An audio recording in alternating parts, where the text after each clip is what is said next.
ہم کریں گے ہر مظلوم کی حمایت۔ بسم اللہ الرحمن الرحیم، السلام علیکم، میں ہوں حرین فاطمہ اور آپ دیکھ رہے ہیں حمایتی نیوز HD چینل۔ نظر ڈالتے ہیں آج کی اہم خبروں پر۔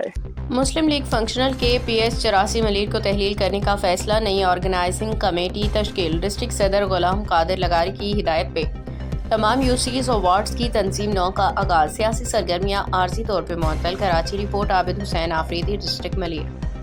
پاکستان مسلم لیگ فنکشنل ڈسٹرکٹ ملیر کے صدر غلام قادر لغاری نے حلقہ PS 84 کی تنظیم کو مکمل طور پہ تحلیل کرنے کا اعلان کر دیا ہے۔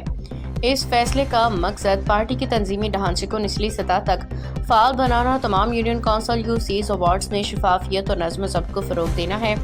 حلقہ PS 84 کی تحلیل اور نئی حکمت عملی کے حوالے سے ایک اہم اجلاس منعقد ہوا، جس میں جنرل سیکرٹری طارق علی سرکی اور نائب صدر ایڈوکیٹ شہباز احمد نے خصوصی شرکت کی۔ اجلاس میں طے پایا کہ حلقے کی تنظیم 9 کے لیے ایک 9 رکنی آرگنائزنگ کمیٹی تشکیل دی جائے، جو جلد ہی نئے عہدیداران کے نام منتخب کر کے ڈسٹرکٹ قیادت کو منظوری کے لیے پیش کرے گی۔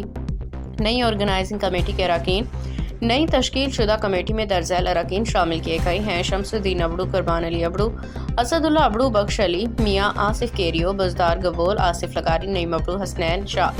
اہم نوٹ: کمیٹی کی تشکیل کا بنیادی مقصد پارٹی کے مقامی کردار کو مزید مؤثر بنانا، داخلی نظم و ضبط کو یقینی بنانا اور آئندہ کے سیاسی چیلنجز سمیت انتخابات کے لیے بھرپور تیاری کرنا ہے۔ تنظیم 9 کے عمل تک حلقے میں تمام سیاسی سرگرمیاں عارضی طور پر معطل رہیں گی۔